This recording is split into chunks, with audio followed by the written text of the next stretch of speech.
Hello, and welcome to the SC4x final live event. My name is David Correll. I'm your course lead, and I'm very excited to have with me Dr. Eva Ponce, Executive Director of the MicroMasters program.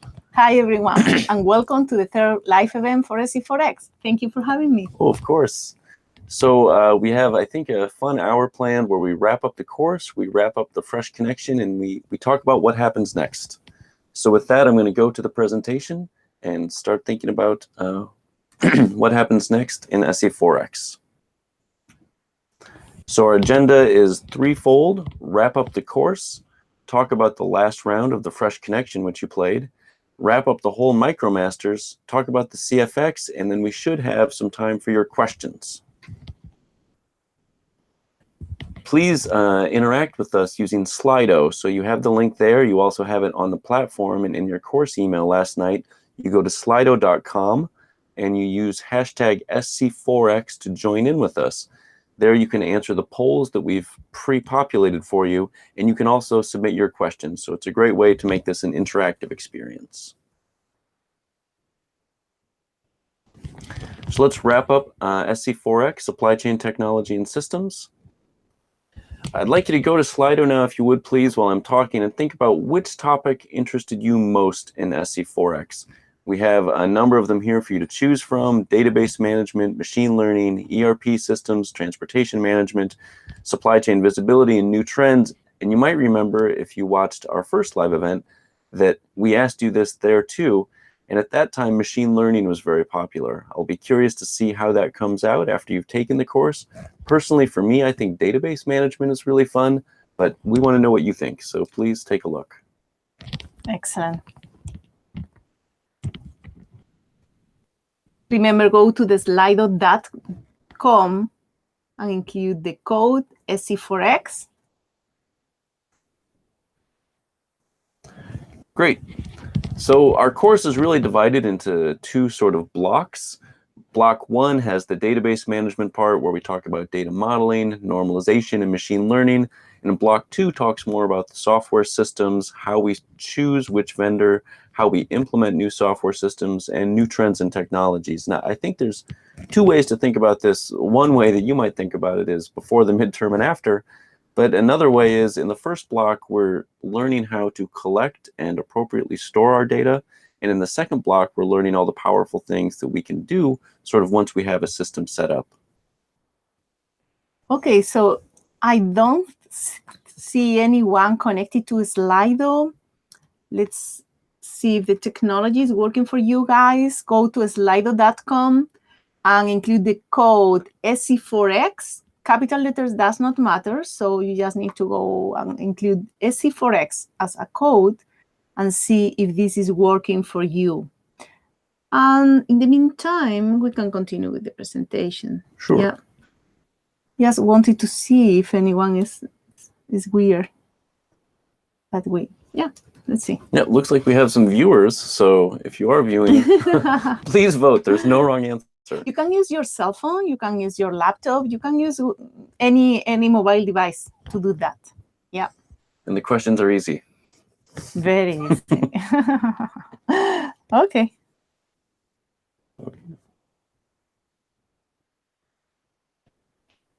So I wanted to start with thinking about data management and how we talked about it in the course, and give you sort of a high-level overview as you prepare your reviews and think about wrapping up this entire experience. Data management, we started with unstructured data, or spreadsheets, which many of you are probably familiar with. And from there we said that oftentimes the data we have needs to be cleaned up. It's not fully correct or fully complete. Companies are coming into lots and lots of data, and we talked about the different sources that are happening. But we also noted that a company often doesn't have time to make sure it is correct and complete at the point that it's collected. So one of our jobs is to clean that data up and to get it ready for analysis. The second part of that is normalization and entity relationship diagrams. And to me, that's one of the funnest parts of the course, because we think about essentially all of these numbers, just numbers that we have, and we try to understand the story that they're telling and the actual business that they're describing. And it's our job to organize that data into tables that make sense and that are normalized. So it's kind of a tricky part of the course, but I think a thoughtful one and a fun one. The next thing we went into was your SQL queries. This is where we learned how to query that data to get answers to important questions. And it's just sort of a side note, some of the blended students who come to Cambridge here and work with us, and Ava will talk about that opportunity, some of them have said to me, you know, learning SQL was one of the most powerful things that I did in the MicroMasters. So yeah. I really encourage you to review that. Some of our CTAs do it just to review that experience. And I just wanted to add here that in the previous courses, we extensively use spreadsheets like Excel. But at a certain point, when we have big data, tons of data, then spreadsheets are not enough. So you need to go through a database and a structured way to store this data. SQL or any other tool to query this data is very, very useful. So especially nowadays with big data, all of the opportunities that company has to analyze this big data. Yeah. Absolutely. So maybe moving on to the machine learning side. So now we have our data stored, and just like Ava said, so many companies are coming into so much data. We need a powerful way to store it and to work with it. But now that we have it, what can we do with it? And that was really a fun transition in the course to start thinking about machine learning. And just as sort of a high-level overview, I broke our machine learning content up into sort of 3 pieces here. So the first piece is just the algorithms. We talked about a number of algorithms. You probably remember your PCA, your k-means clustering, your k-nearest neighbors, your random forest. And so part of studying this material is just knowing those algorithms. Essentially, how do they work at a basic level? We didn't code them, but we understood the intuition or their logic. And what are they good for? I would especially pay attention to what could you use PCA for? Questions like that. The next part that I wanted to make sure you thought about was measures. You know, just because we can do one of these algorithms, we understand how to implement it, say in Orange, it doesn't mean it's the right tool or it's even a good tool. And we need to measure how well the tool performed. So there, I would encourage you to think about your ROC curves. We talked about sensitivity and specificity. It was a brief conversation, but understanding that vocabulary, I think, will serve you well. And we talk about overfit and underfit. So just because a model can be calibrated, it doesn't mean it's done appropriately to the question. And I really encourage you to think about those concepts at a higher level just to understand them. And I think you'll be ready for what happens next in the course and hopefully in your career. I always suggest you to, at the end of a study, when you do an analysis, ask yourself, makes sense? Does this result make sense? Because this always helps to go again through the results and try to understand what this result means. That at the end is the most important part. Absolutely. And just the last part there. Oh, sorry. Oh, no. Just the very last part is kind of the how and why. I see sometimes where learners get very excited about learning the new algorithm or very excited about the technical information captured in the measures. But we also want to make sure that you are thinking sort of clearly about the foundational steps. What is the difference between supervised and unsupervised algorithms? How does labels or training data play into that distinction? Think about, if we're making a prediction, which algorithms help us with that and which algorithms do something else? Many people are interested in point predictions, but not every algorithm serves that purpose. And think about regression. You know, we can think about our machine learning algorithms as advancements beyond regression, but in some cases, regression is a great tool for the job that you're doing. So I'd encourage you to think about the algorithms, what they're good for. Like Ava said, does the analysis make sense once you've done it? And what are the big conceptual differences between the algorithms and supervised and unsupervised techniques? I would say that these techniques are the most common techniques that our students at the residential program for the master degree, for the custom project, are using in almost all of the custom projects they are doing in order to analyze the data. Yep.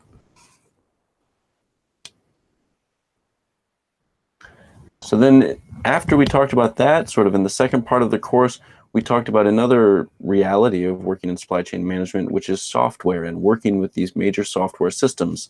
So this was a fun part of the course where we talked about ERP systems. We talked about what they are, what the core functions of an ERP system are. We talked about how data can be transmitted between ERP systems. And I put in here in all capital letters because it connects to your previous coursework, the bullwhip effect. One thing to think about when you're reviewing this material is that communication can help us to reduce the impact of the bullwhip effect in really interesting ways. And so when you think about ERPs, don't lose sight of your SC4x coursework, where we talk even in more detail about the bullwhip effect and how it can impact supply chains. We then went into architecture and implementation. So here we talked about how are we going to implement these programs at our company. Well, we have infrastructure as the service, platform, software as a service. Dr. Kaplis did a great job walking us through how big companies think about selecting the vendors for their software. He has a lot of experience in that. And we really learned some best practices for choosing this major investment, or choosing the right vendor for this major investment. Mm-hmm. And I would say here there are different approaches, and the important thing is to understand the pros and cons for each approach, and also depend on the size of the company, the complexity of the company, the supply chain, in order to choose one or another. So we just provide the framework with different options, and just to make you think about the pros and cons for each of these options. That's exactly right. The vocabulary gets you part of the way, and then understanding the advantages and disadvantages really helps you understand the concept going forward. Yeah. And we also talked about tracking, tracing, and technology. So in the track and trace, we had that great case study where we learned about when are we tracking, when are we tracing, what are the different pieces of technology that we need to execute that. We talked about control towers in this course, and for our team, it was kind of fun to see all the popular press that's coming out now about control towers as a way to view that information as it comes into the company. So keeping in mind all of that going forward, I think will have you ready for the exam, and have you ready for what people are talking about currently in supply chain management. And we closed with a discussion of new technologies. You saw in that week that we're not really going to test you about those discussions that we had about new technologies. But gosh, I thought it was exciting that you get to hear from our experts here at CTL about things like drones and autonomous vehicles. Yeah. Almost every time a partner company comes here to the office, someone wants to know what we think about autonomous trucks or about drones. And it's really neat that we were able to share those insights with you. And I hope you got a lot out of those. Definitely. Okay, so let's see the results of the first pool. So machine learning, 60% of their attendants are interested in machine learning, database management, and new trends and technologies. So that's great. Excellent. So let's activate the next pool. Great. So we want you to ask in one word, we are going to plot as a word cloud, what surprised you most in SC4x?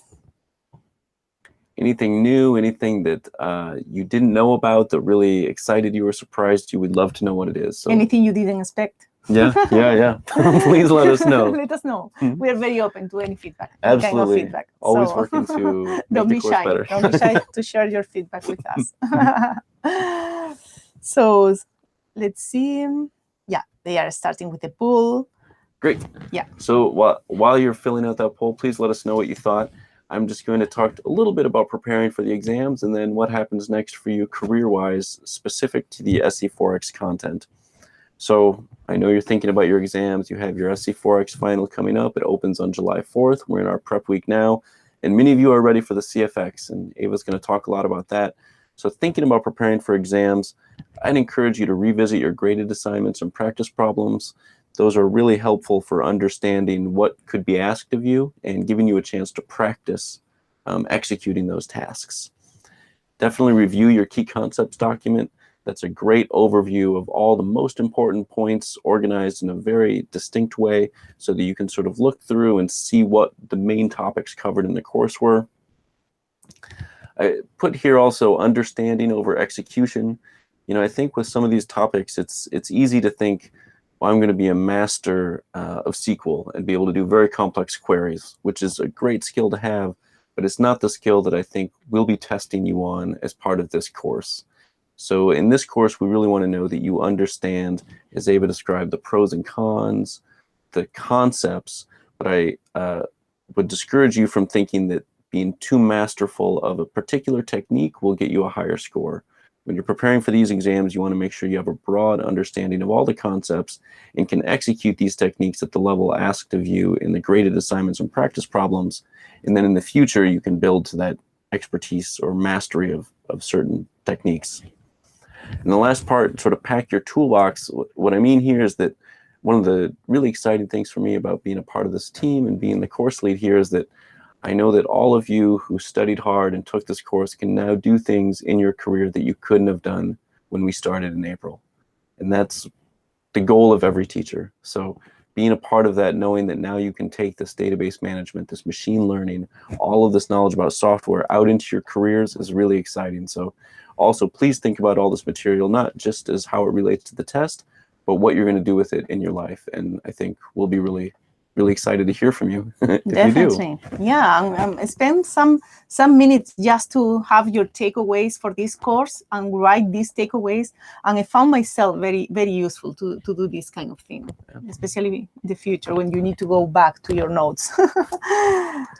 Just one last point here. Yeah. This is just from some content I'm working on for the next run. So this is one of our colleagues here, the picture on the right, Michael Kress over at AB InBev. He's the director of Tier 2 Logistics. And we were talking about enrichment for SC4x. And I was telling him about our course. And he said this that I wanted to share with you as you're making time to study this material. He said, just to analyze 16 billion rows of data, then I want to process it. I want to analyze it. It's a whole new skill set. I think what's exciting for all the people taking this course is that skill set is in need. Mm-hmm. So just like we started this discussion, people are coming in to lots of data, and that demands new skills that people might not have. So I'm really excited about your opportunity in this course to review those skills, to learn them if you didn't have them, and to take them into the workplace. Excellent. Let's have a look to the thing that surprised you most in SC4x. Expert interviews. Great. Yeah, this is an effort that we did last round, and we continue this round. What we want to do with that is to bring reality to the course. It's just to bring experts from the industry and to show that these techniques are currently being used in the industry. So usefulness and usability. Okay. Great. That's great. That's exactly what we were hoping would happen. I think, in one of the first videos for the course, Dr. Kapla says, this is where we see how all of the things you're learning in previous courses are applied in practice. So that usefulness and usability is, I think, something we were shooting for. Definitely. Definitely. Yeah, and it's one of our approaches always. Yeah. Excellent. So let's move now to the debrief of the fresh connection. Great. So excellent. So the first connection, I'm super proud of you guys of this SC4x cohort and the previous cohort, because the first time that we used the fresh connection in an online course. The team was selected to go to the global competition. They were selected to the final competition, and finally they won the competition. And it was great to see how the online technology allowed them to learn how to play the game. And then they were together for a couple of days in Lisbon, playing as a team, physically there, and then they won the award. And this happened last fall in September 2017. The second cohort of SC4x has been also selected to go to the global competition and was selected to go to the final competition. This is going to happen in Milan, in Italy, this fall 2018. So congratulations to Amin, Adelatif, Koffer, and Lance, that they will be representing the SCX team in Milan this fall. So congratulations to you guys. Let's see what you did in the fourth round of the Fresh Connection. We have a total of 183 participants, 76% are verified learners, 24% audit, and the average score was minus 3.5%. This always happens because, there are people that play, there are people that they don't spend too much time playing the game, but we have very good results, and also we have some outliers on the tail in the negative number. So that's why, but even in this case, the average score is not bad. It's close to the starting point, but a little bit better than the starting point, and the median was minus 0.28%. This is the distribution of the score. So as you can see here, even if we have some part of the population below the minus 10% of ROI in the company, most of you guys were above the minus 3.95, the starting point.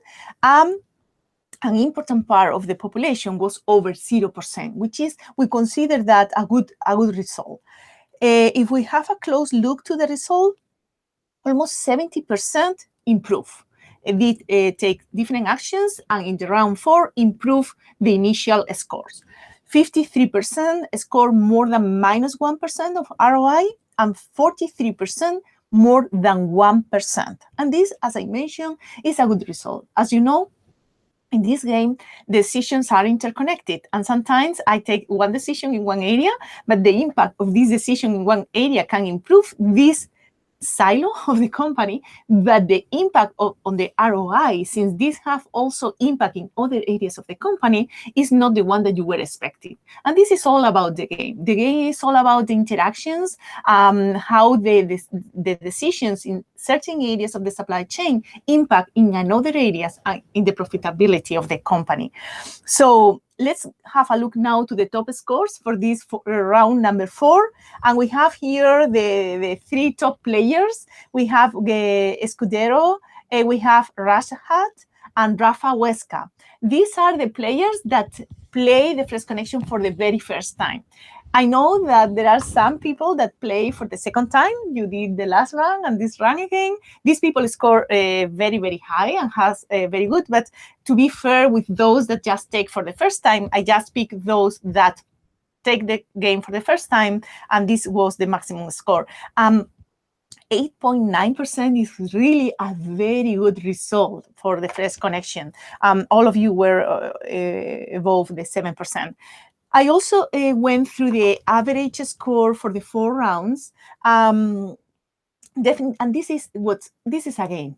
And what we want you is just to play, take risk, and make decisions, and see the effect of this decision on the impact on the company. But we really encourage you to play, to see the effect, and to try to understand what is happening behind. So it's just a tool to help you to learn more about all of the different trade-offs that we are reviewing in SC4x and in the whole MicroMaster program. Trade-offs between cost and service level, trade-off between the quality of the products that we receive from the supplier and the cost of this material, and all of these kind of trade-offs that we have in the supply chain. Just to follow up on that, sure. One of our CTAs is a very successful executive in online e-commerce supply chains, and I was asking him about how the Fresh Connection sort of related to his world, and he echoed exactly what Ava said. It really was a chance to capture trade-offs between different areas in a powerful and realistic way. So big congratulations to those of you that managed that so well. Definitely. In the game. Yeah. The game also illustrates that there is not one unique strategy that you need to follow in order to have a high performance in this game. There are different strategies. When I went through the top players, we can observe that. We can observe that some players choose more to go through an efficiency and focus on efficiency and reduce cost in inbound logistics, outbound logistics, every single part through the supply chain. We have also players that focus more on service level. Service level from the customer point of view in order to ensure a high service level for this customer and have also a very high service level from the supplier through the supply chain. And there are students, there are learners that focus more on a balanced strategy, just try to not be crazy with the cost and try to reduce as much as they can, but keeping a certain service level the whole time. So, as I mentioned, and these 3 different strategies, as you can see, the first one focus on efficiency, the ROI was above 6%. Same thing with this strategy that focus on service level or balance. So we can get same performance for following different strategy. Which is important here is I don't think it's important which strategy you are, the overall strategy you are going to follow. The thing that you need to keep in mind is that every single decision that you make in each part of the supply chain need to be aligned with your overall strategy. This is a key point when you are playing this game. So in one word, I want to ask you about what was your main takeaway after playing the first connection. So I'm going to give you some time, and I'm going to open this pool too. Before opening, yes, I'm going to open this pool for you. And then in the meantime, what I'm going to do is to share the main takeaways that we had this is the third time we are running the first connection in SC4x. So the main takeaways we have is strategy should be aligned. This was I just mentioned here. There are different strategies might work, but you pick your strategy and try to align all of the decisions with this overall strategy. Second theme is the game is all about translating strategy into actions across all functions. So when we play this game on campus, and we have been doing that for the last 6 years, students need to be aligned also with their partners. There are teams for 4 people, and they need to work together. And each player play one role in the supply chain. In SC4x, it's different because you play the 4 roles. So it's much more time consuming because you need to review all of the reports, KPIs for all of the 4 functions in the supply chain. However, it is my understanding that it's easier for you to be aligned with yourself because it's the same person, the one that is reviewing the 4. So it's more time consuming. You also learn more deep every single function, but I think that you are getting very good results because you are able to be aligned with your own decisions. As I mentioned, each decision represents a trade-off, mainly between cost and service level. It's also a good way to illustrate how the different elements of the supply chain has an impact on the performance of the company. In this case, in this game, we measure this using the ROI. In this sense, you can see the impact of your decisions in the ROI of the company. So we found that playing the game online provides excellent results. We are very proud of how you are doing that. I also appreciate your motivation and engagement with the course. Also appreciate that some of you actively participate in the discussion forum, sharing your experience. And at the end, this game is all about just to provide you a tool that you can apply most of the concept that you have learned across the program and see the impact on the profitability of the company. This is all about this game. Yeah, let's see what was your main takeaway from playing the first connection. We do not have results so far. Okay, so maybe we can move forward. Yeah. So let's move now to the MITx MicroMaster program. Let's see the big picture, where you are, which one is the next step. So you are part of a huge community of SCX learners. There are almost 250,000 of learners that have taken at least one SCX courses. 15,000 of those learners are verified learners. And so far, we have 1,062 credentials, MicroMaster certificates award. And I really hope that after August, we can add more MicroMaster credentials to this pool. So most of you already have completed the 4 courses. This is your 5th and last course for most of you. So I really encourage you to have time to review the whole material of SC4x to take your final exam. And I also encourage you to go through the CFx. The CFx is a comprehensive final exam. This is the final step. And I know this is a long journey. I know that some of you might have started with us 18 months ago, 2 years ago, 1 year ago. And there is a lot of material to review. But in any case, I think it's worthy to since you are at this, most of you are at this point, almost at the end of the journey, just encourage you to go one more step, complete the comprehensive final exam, and then earn the MicroMaster credential. And why? Why you should do that? So here is the value proposition we have. It's a way to have some promote in your professional career or apply for a job in supply chain management. We have a lot of testimonials from students that are using the MicroMaster credential in order to apply for a supply chain management job. There are companies also like GE, they are granting interviews for MicroMaster holders in Massachusetts. There is a Brazilian company that they post some job openings specifically for MicroMaster holders. We hope that more and more companies are going to do that, are going to offer specific jobs for these MicroMaster holders. So really, if you are interested in continuing in a professional way, applying this concept is an opportunity, and the credential by itself is a standalone certificate that you might use for this purpose.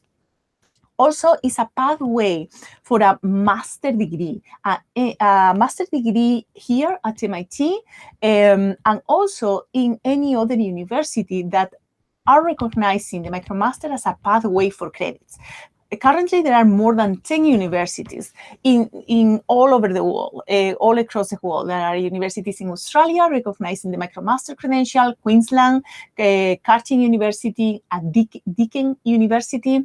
There are universities in the United States, like Purdue University, universities in South America, University of San Francisco de Quito, Galileo in Guatemala. There are also universities in Europe. There are universities, Zaragoza in Spain is also an example of that are recognizing the MicroMaster as part of the blended program. So if your goal is to continue studying and get a master degree in supply chain management, the MicroMaster is an opportunity to apply to these master's degrees in different universities. And MIT definitely is also one of these universities that are offering this master degree that we call the blended program, because we combine the first part, 100% online, with the second part that is 100% on campus.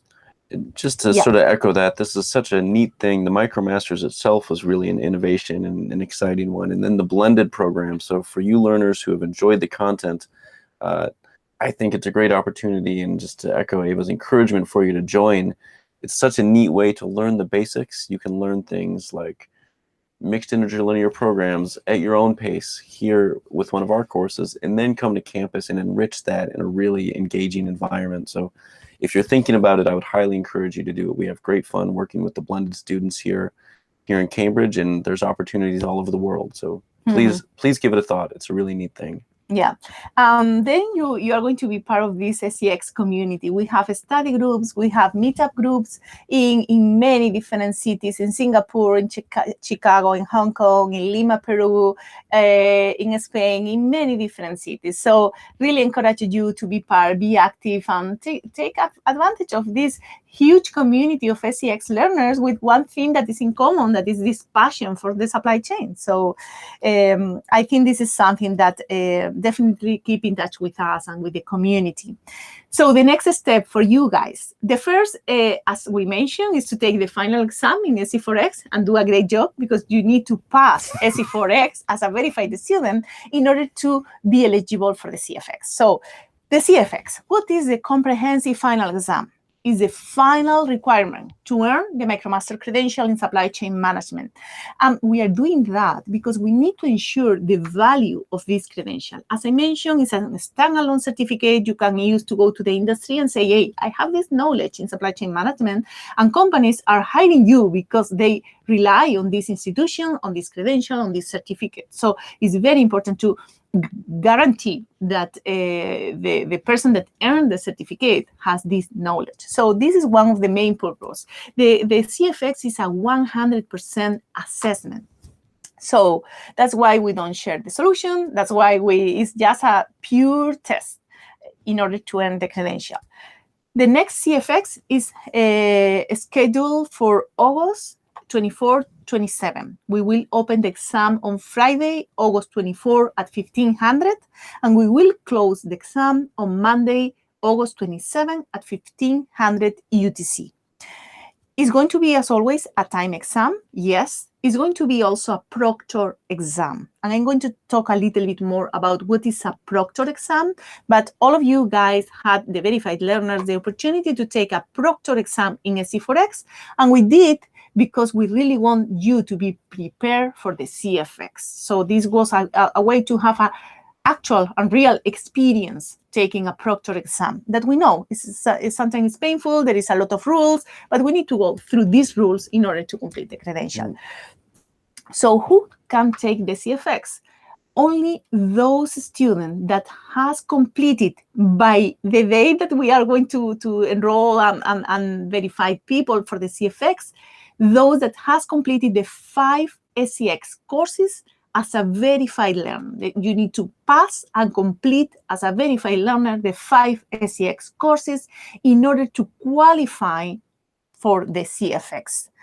And once you are part of the CFx eligible, you definitely need to, the only way to take the exam is as a verified student. There is no way to take this exam as an audit student. So you need to always be a verified student, pay for the $200, be an ID verified student. You need to meet these 2 requirements plus pass the exam in order to earn the MicroMaster credential.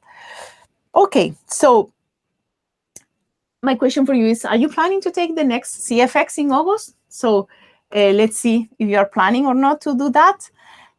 If yes, which I expect you to do that, then you need to go through the MicroMaster portal at micromaster.mit.edu/SCM and enroll. If you haven't done yet, please go to the MicroMaster portal and enroll there.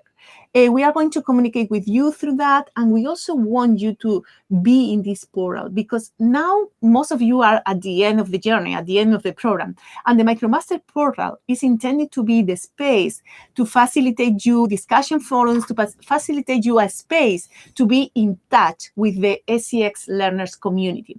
We are going to post, and we are indeed posting the job openings in the MicroMaster portal. We are posting news related with SCM.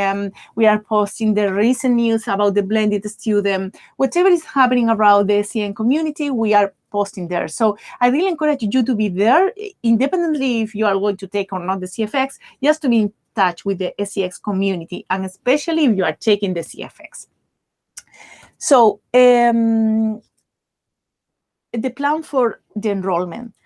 So the SCX team will manually enroll all eligible learners. So we will wait until we close SC4x. We will wait until we issue the certificates for SC4x. So for those learners that, after issuing the certificates for SC4x, meet the requirements, that means have passed the 5 SCX courses as a verified learner, we will manually enroll in the CFX for August 2018. Does this mean that you need to take the CFX? No, does not mean at all. This means that you are eligible. And then you have till August 9th to make your own decision. If you want to take the CFX in August, you need to verify it in this course. If you decide for any reason not to take the CFX in August, you don't need to do anything. The only thing you need to do is not to verify, because it's not your choice to take the CFX in August. And then both things, you can unenroll by yourself, or by after the deadline, those people that are not verified, we will unenroll them. So we are doing that just to be sure that all of eligible people have the opportunity to take the CFX. It is your decision to take or not to take. It is your decision to verify it or not. So, the next step for those that want to apply for the blended program, definitely you need to complete and pass the CFX. earn the MicroMaster credential, and then you will qualify to apply for the master degree, the blended master degree at MIT, or as I mentioned, at any other university that is offering this pathway for credit, if this is your goal. If not, I think there are many other ways to be in touch with us. We always appreciate your feedback.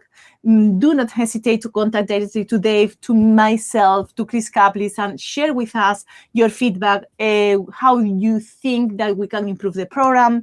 Be in touch with us also through the MicroMaster portal. Our community manager, Arthur Grau, he is doing a great job keeping this community of SCX learners after the courses engaged, sharing news, organizing meeting apps, whatever. There are many ways that Arthur every single day arrive here with an idea to engage you more, guys. So I really encourage you to go through the MicroMaster portal.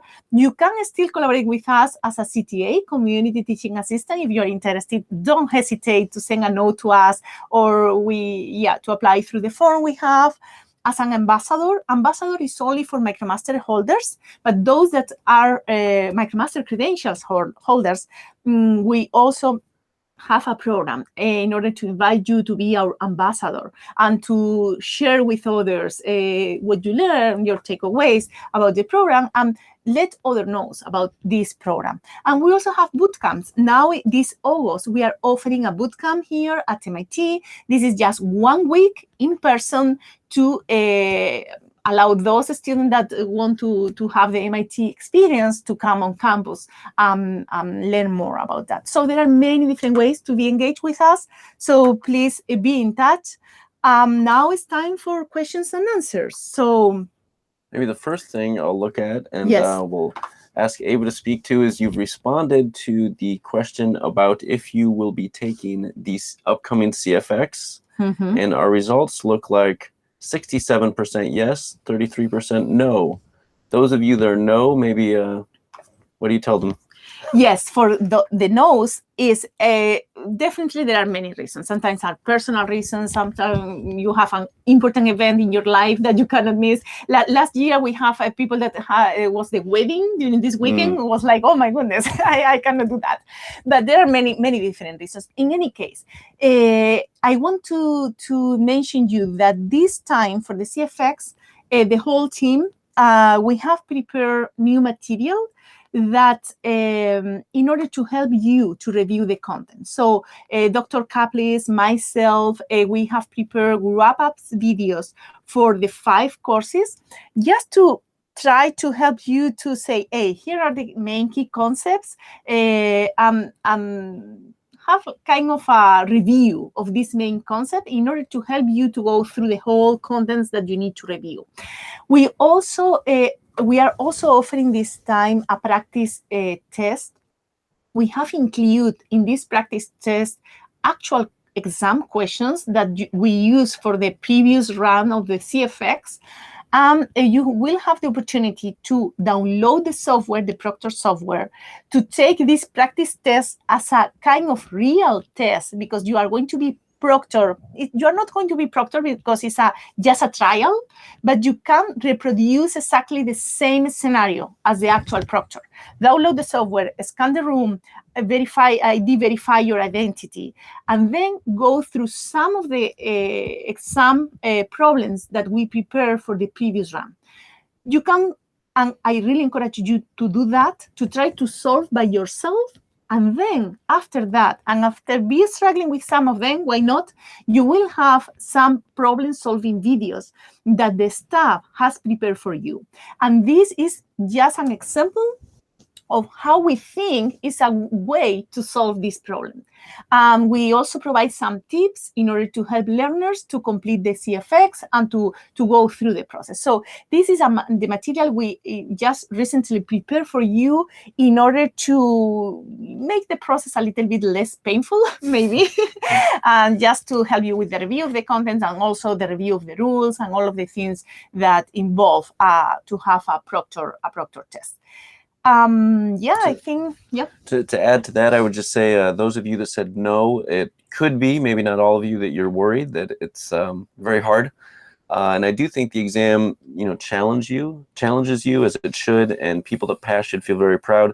But I also want those of you who might be worried to know how hard our team works to make it fair, to make sure it's correct, and to make sure you have all of the information you need to succeed on the exam. So just like Ava said, we're preparing videos, we're testing questions, we're testing our questions against the material that was in the course. So I think if you have the time to do it, we're going to do everything on our end to make sure it's a fair, passable test for students who studied hard. And I think all of you that are this far in all of your courses probably have done just that. Yeah. So we have a question from Jonathan. He said that, is the CFx an open or a closed book exam? Very good question. So it is a proctored exam, and you are not allowed to use any other document more than the key concept document that we are providing through the CFx exam, and you can only use this document as a PDF in the virtual, as a digital PDF document.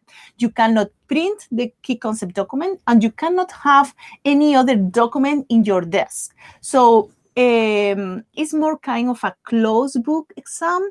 However, you are allowed to use the whole comprehensive version of the key concept document. So key concept document is allowed, but only through the platform, through the document that we provide.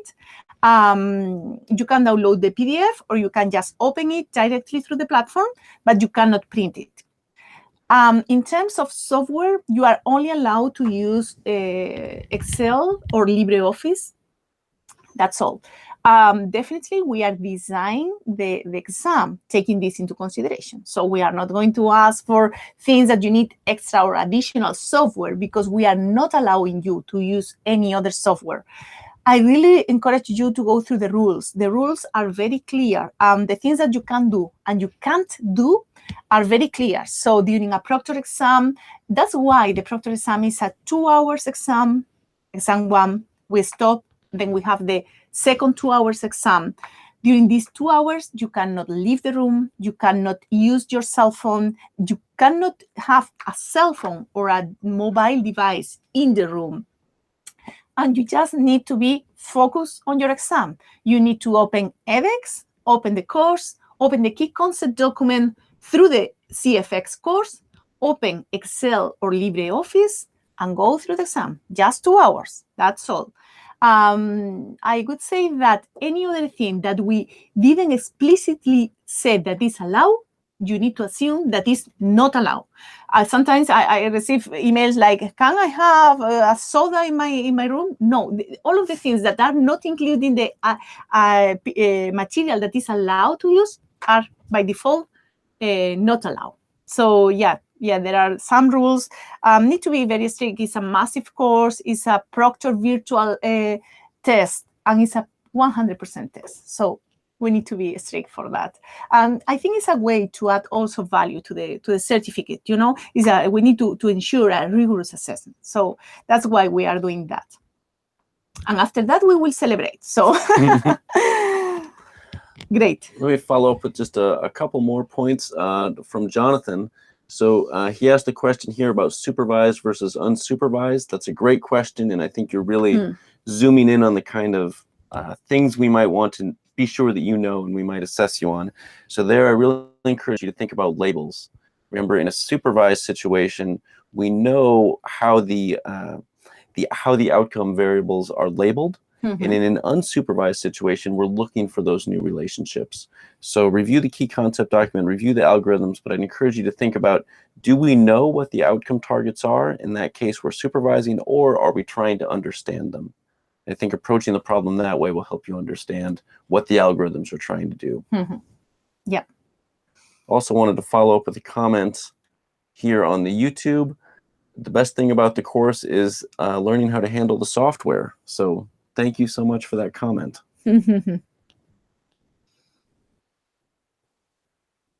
Any other questions? Okay. It doesn't look like it. Excellent. So best of luck for the final exam in SC4x. This is your immediately next step And then I really hope and encourage you all to take the CFx. Best of luck for the whole program. Hopefully, by the end of August, we are celebrating that you are a MicroMaster credential. So, yeah. Thank you so much. Thank you for the time, and thank you for tuning in today. Bye. Thank you.